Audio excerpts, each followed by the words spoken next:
Okay, Frank. Hello? You might want to get out of the way, Frank. Wait. Frank? Angeli, what the f? Empyrion Galactic Survival is a fantastic game of massive scale. On top of an impressive build system, it features fully functional survival experience with a well-fleshed out endgame. Oh, do you know what? I think we might have gone a little bit too deep into this one. Empyrion Galactic Survival has taken a good shot at being the game I wanted StarMade to be. StarMade had a really good build system and design, but never really successfully incorporated enough game around it to enjoy flying your amazing creations in.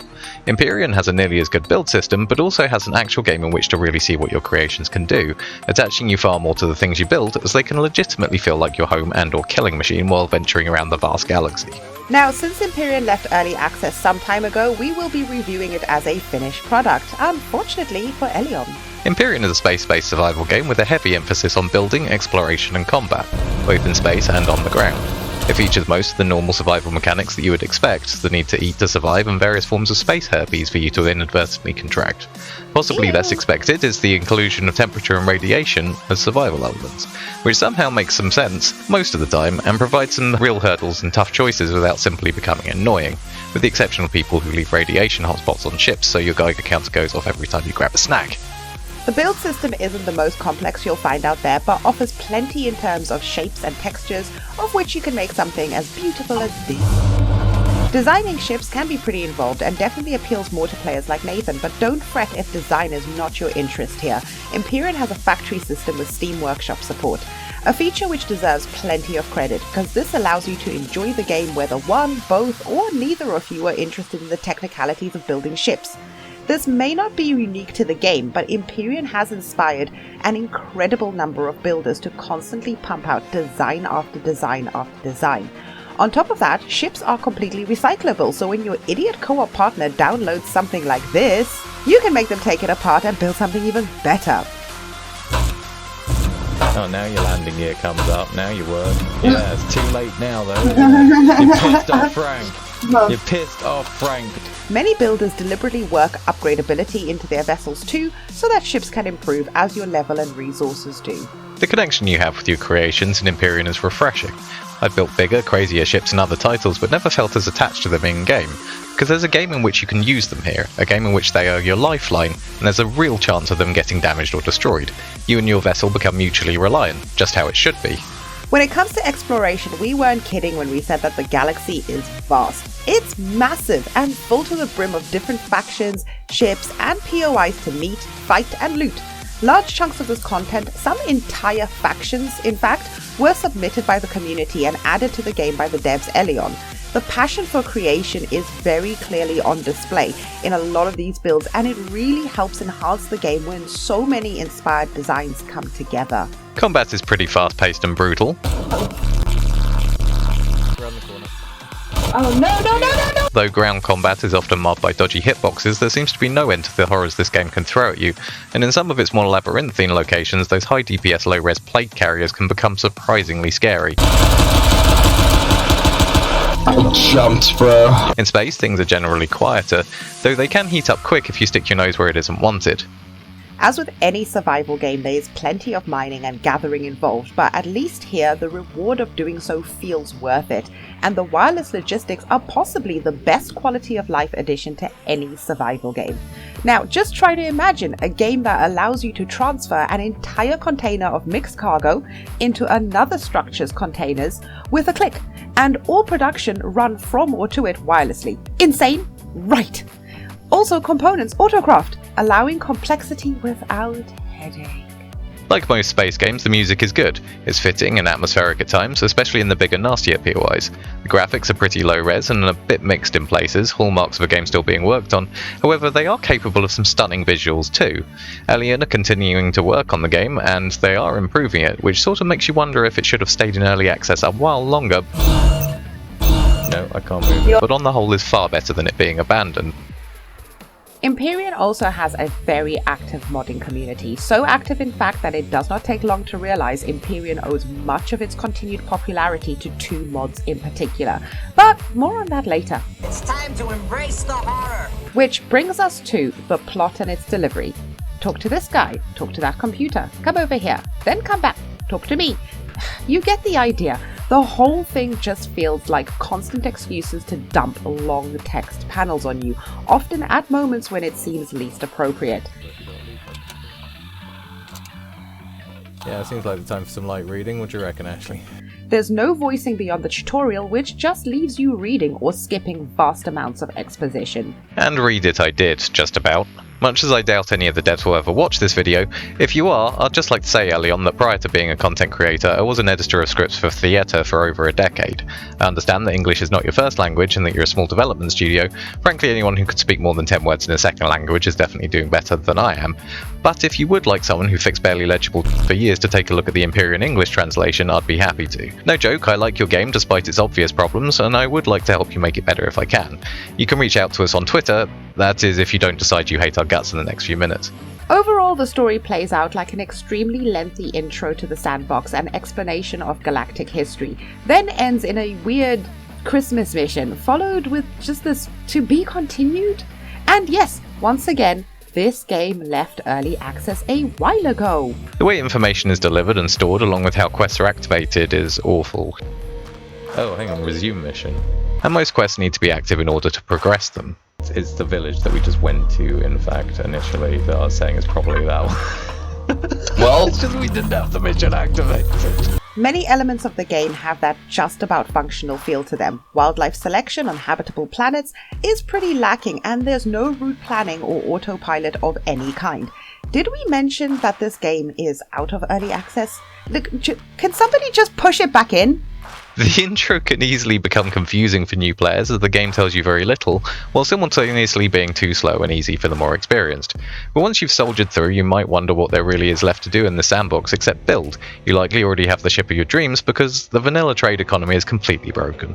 And it's so simple it hardly needs a spiffing Brit video, because in Empyrion you can get rich enough to buy just about anything you could ever need by mining stone. Filthy blood money, just so I feel better about it. Completely exploitative, made from trading money. It's finished! This game's finished. Apparently. Yep, no need to transport illegal goods through dangerous space as if it were the only way to make trading interesting in a space game when you can make light armor out of the most common resource, sell it for honestly ridiculous profit, and then just buy everything you need.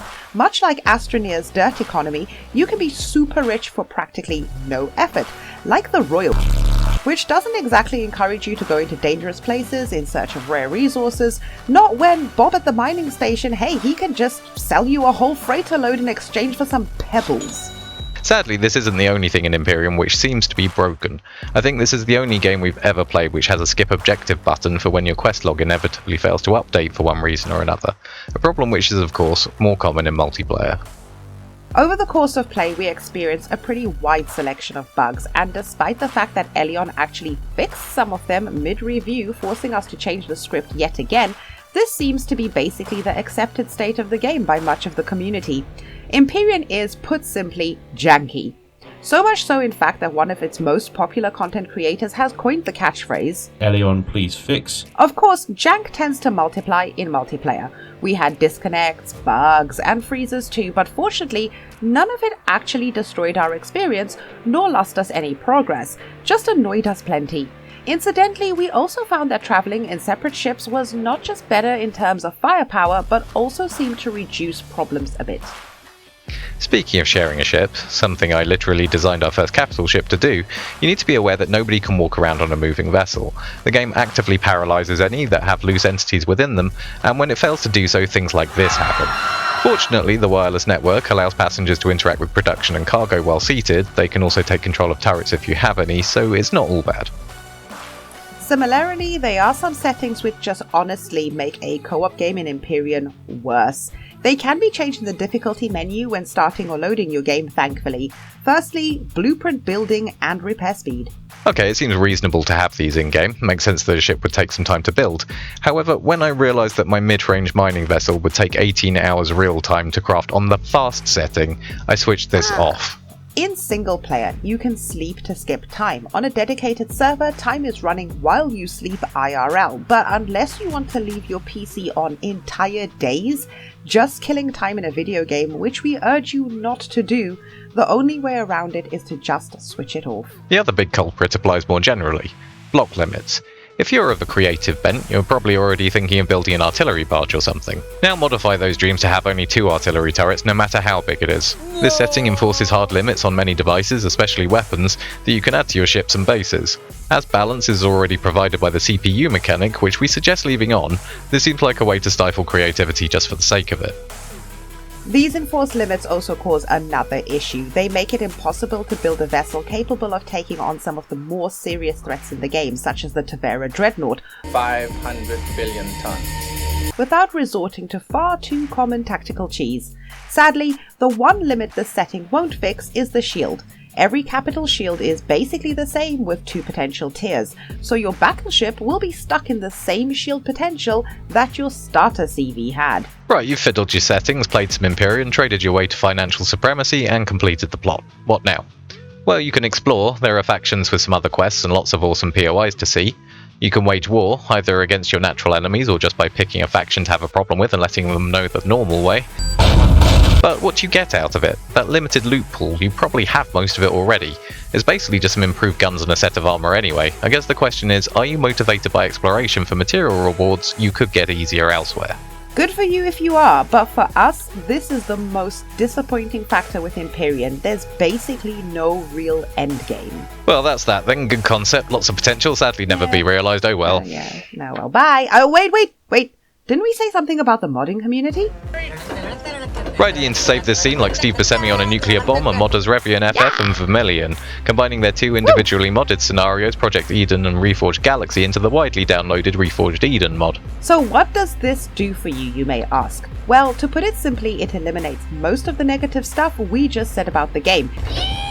Even rewrites the main questline. Stop right there, deceitful violence savage. He knows us. Then, on top of that, expands the galaxy yet further with all sorts of new planets, POIs, enemies, and quests, along with an expanded loot pool and reasons for acquiring it that transform this into the awesome expansive space adventure that most of the community, including us, wish for. It changes balance in multiple ways to make building more challenging and adds a vast quantity of new parts and weapon systems with adjusted limits, giving you far more freedom to eventually make something incredible and use it to overcome the even greater encounters that await you.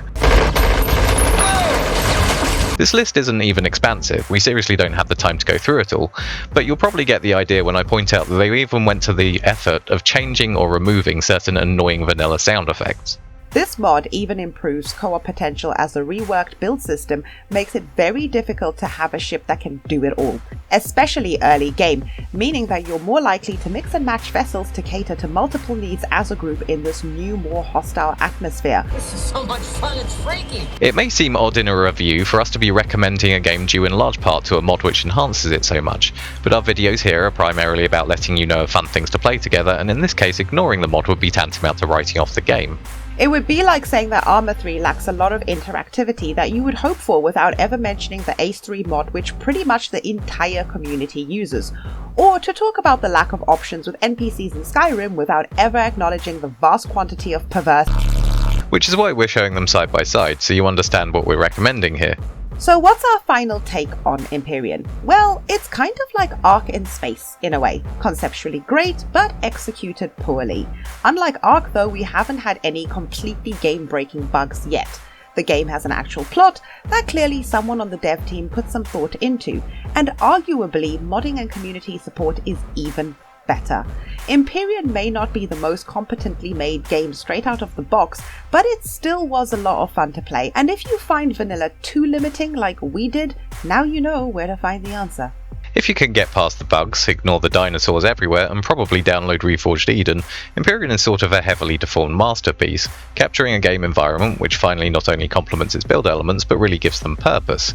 It's what I wanted from StarMade, it's what space engineers enthusiasts lie to themselves that they have, hell, it's almost what No Man's Sky purchasers were promised and eventually sort of got.